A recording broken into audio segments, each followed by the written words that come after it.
mes côtés, aujourd'hui, Rosemée Bourgon-Lopez. Elle est chargée de recrutement RH au Castel Camping, la Garangeoire. À ses côtés, Audrey Barotin, référente du projet Job Dating Tourisme. Car oui, nous allons parler aujourd'hui avec vous, mesdames, recrutement. Merci beaucoup d'avoir accepté l'invitation dans cette matinale de TV Vendée. Merci à vous de nous avoir invités. Et donc parlons en effet recrutement. Ce samedi, Audrey, a lieu un job dating saisonnier. L'objectif donc du côté des achats, eh bien, c'est de tendre la main aux demandeurs d'emploi saisonniers pour cet été. C'est effectivement ça, c'est tendre la main aux demandeurs d'emploi, mais c'est aussi aider les recruteurs finalement à pouvoir assurer une saison avec sereinement, avec du personnel et du personnel qui a l'envie, la motivation et les qualifications, c'est encore mieux. Oui, justement, on reviendra peut-être un petit peu après avec vous, Rosemée, sur le profil de ces candidats au fur et à mesure des années. Reparlons peut-être avec vous, Audrey, alors de cette 5e édition. Qui dit 5e édition dit finalement un événement qui désormais a toute sa place, j'imagine, dans le calendrier de l'Office de tourisme, et aussi bien des candidats que des professionnels. Oui, en effet. Donc chaque année, en fait, finalement, ça fait partie des actions structurantes qu'on peut mener avec les professionnels du tourisme de notre territoire.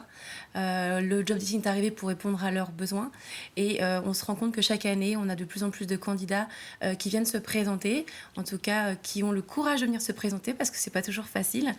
Et on espère que ça va continuer de perdurer comme ça, qu'on aura de plus en plus de candidats et des candidats toujours aussi motivés, quoi. Vous avez pu observer une augmentation de présence de ces candidats au fur et à mesure des événements ? Oui, la fréquentation, chaque année, elle augmente. L'année dernière, on était à pratiquement 200 candidats. Quand on a commencé la première année, c'était une centaine de candidats, j'ai envie de dire.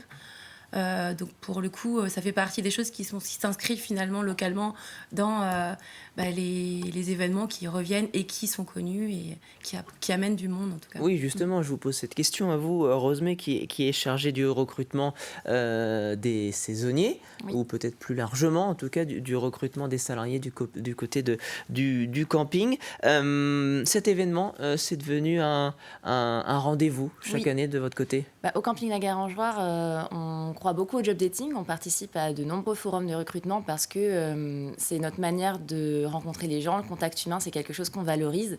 Donc pour les candidats locaux, c'est formidable. Et le job dating des achats, c'est celui qu'on attend le plus, où on va en le plus grand nombre aussi parce qu'on se déplace à 6 pour pouvoir rencontrer un maximum de candidats et qu'eux aussi puissent nous rencontrer parce que c'est avec nous qu'ils sont amenés à travailler derrière. Et on peut rencontrer toutes sortes de candidats sur cet événement qui est en plus situé juste avant les vacances scolaires. Donc pour tous ceux qui sont en études, ça nous laisse l'opportunité de les revoir en entretien derrière pour approfondir. Oui, 6 personnes à venir se présenter, ce qui veut dire que c'est un événement où il y a beaucoup de recrutement. Là, je me tourne vers toutes les deux, peut-être de votre côté, du côté du camping de la Garangeoire, mais aussi du côté plus global de l'événement avec vous, Audrey. Nous, on a la chance d'avoir beaucoup de candidatures spontanées qu'on reçoit, donc on démarre dès début janvier. Et là, en fait, en février, c'est à partir d'ici qu'on va aussi pourvoir énormément de postes. Et il y a beaucoup de candidats à qui je dis je pourrais vous faire un retour après le job dating du tourisme des achats parce que c'est là que je saurai si localement j'ai trouvé les personnes qui sont capables de répondre à nos besoins. Voilà. En fait, pour revenir sur quelques chiffres, le job dating, l'été, au Pays des Achats, c'est plus de 500 emplois dans le secteur du tourisme. Là, on parle de 300 à 400 postes, mais clairement, ils ont déjà commencé le travail. Donc forcément, il y a déjà des personnes qui sont recrutées, qui reviennent d'année en année. Mais on est quand même sur des structures qui peuvent accueillir entre 80 et 120 personnes qui ont besoin, en tout cas, de 80 à 120 saisonniers chaque été. Donc pour le coup, c'est un bel enjeu, en fait, en tout cas pour nous, de réussir à les aider, ne serait-ce qu'un petit peu, ne serait-ce que 10 personnes, si sur ce job dating, ils arrivent à recruter 10 personnes, c'est déjà formidable. Oui, justement, parlons peut-être de ce qui sera proposé, les offres alors qui seront sur la table demain. Je le rappelle, on est du côté de l'espace culturel des Achats, de 9h à 13h. Quels sont les créneaux proposés aux saisonniers ? On est sur des contrats de quelle durée et de quel type ? En général, on dit que c'est 6 semaines minimum pour vraiment la haute saison, mais ça peut aller jusqu'à 6 mois en fait. Il y a du job d'été, mais il y a aussi du poste à responsabilité ou tout simplement des contrats plus longs parce que il y en a qui répondent à un besoin qui démarre avant la saison pour la préparation jusqu'à la fermeture. Oui, en termes de propositions, peut-être rappeler les acteurs qui seront présents, les acteurs du tourisme, bien sûr, local. Alors, il faut savoir que nous, sur notre secteur, on a un gros bassin touristique autour du lac du Chaunet. Et pour le coup, on a beaucoup de campings autour de ce lac. On a quand même des campings au standing, du 5, du 4 étoiles. Donc, principalement, ça va être les campings en fait, qui vont être présents en fait, sur le recrutement. Et là, pour le coup, on parle de ces 25 à 30 emplois différents. Ça va de l'accueil. Comme type de métier. Voilà, il y a beaucoup de métiers différents. Ça va de l'accueil à la sécurité, à l'entretien. La restauration. La restauration. Il y a aussi des également. restaurateurs d'ailleurs qui viennent pour promouvoir leurs emplois aussi. Il y aura des restaurateurs. Et puis il y aura le parc, le grand défi que tout le monde connaît, parc de loisirs nature. Qui est aussi également sur notre secteur dans la même, et qui recrute dans la même pareil localité, 80 finalement. personnes pour la saison. Quels sont les profils? Alors, on a parlé un petit peu des créneaux, des missions qui sont recherchées.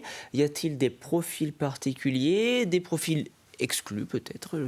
Il n'y a pas vraiment de profil exclu parce que même les mineurs ont quelques postes de disponibles. C'est la question qu'on se pose souvent à cette approche de période de recrutement des saisonniers. Qu'en est-il de la situation des mineurs? Est-ce qu'il y a une évolution au fur et à mesure de ces années aussi? Tout à fait, oui. On peut proposer quelques postes, pas la majorité, parce qu'il y a quand même des contraintes associées à l'emploi des mineurs, mais il y a quelques postes qu'on peut leur proposer en entretien, voire en relation client s'ils ont un bon niveau d'anglais.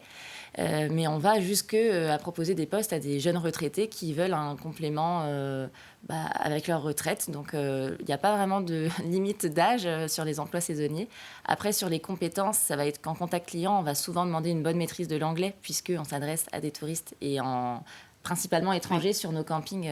Oui, il faut le rappeler, c'est une part importante. Alors là, je me tourne vers toutes les deux, aussi bien vous, Audrey, qui j'imagine au quotidien, l'office de tourisme, eh bien, entendez un petit peu chanter les différentes langues, j'imagine. Principalement, oui, sur la période estivale, donc juillet-août. En dehors de l'année, on n'a pas tant que ça d'étrangers, mais c'est vrai que sur notre secteur, on a la chance d'avoir beaucoup d'anglais, donc notamment au camping de la Garangeoire, et puis aussi des Néerlandais qui viennent sur notre secteur, un peu plus d'Allemands qui commencent à arriver également. Donc pour le coup, en fait, c'est vrai qu'ils apprécient, c'est le cas de nature qu'on peut proposer aussi sur notre secteur.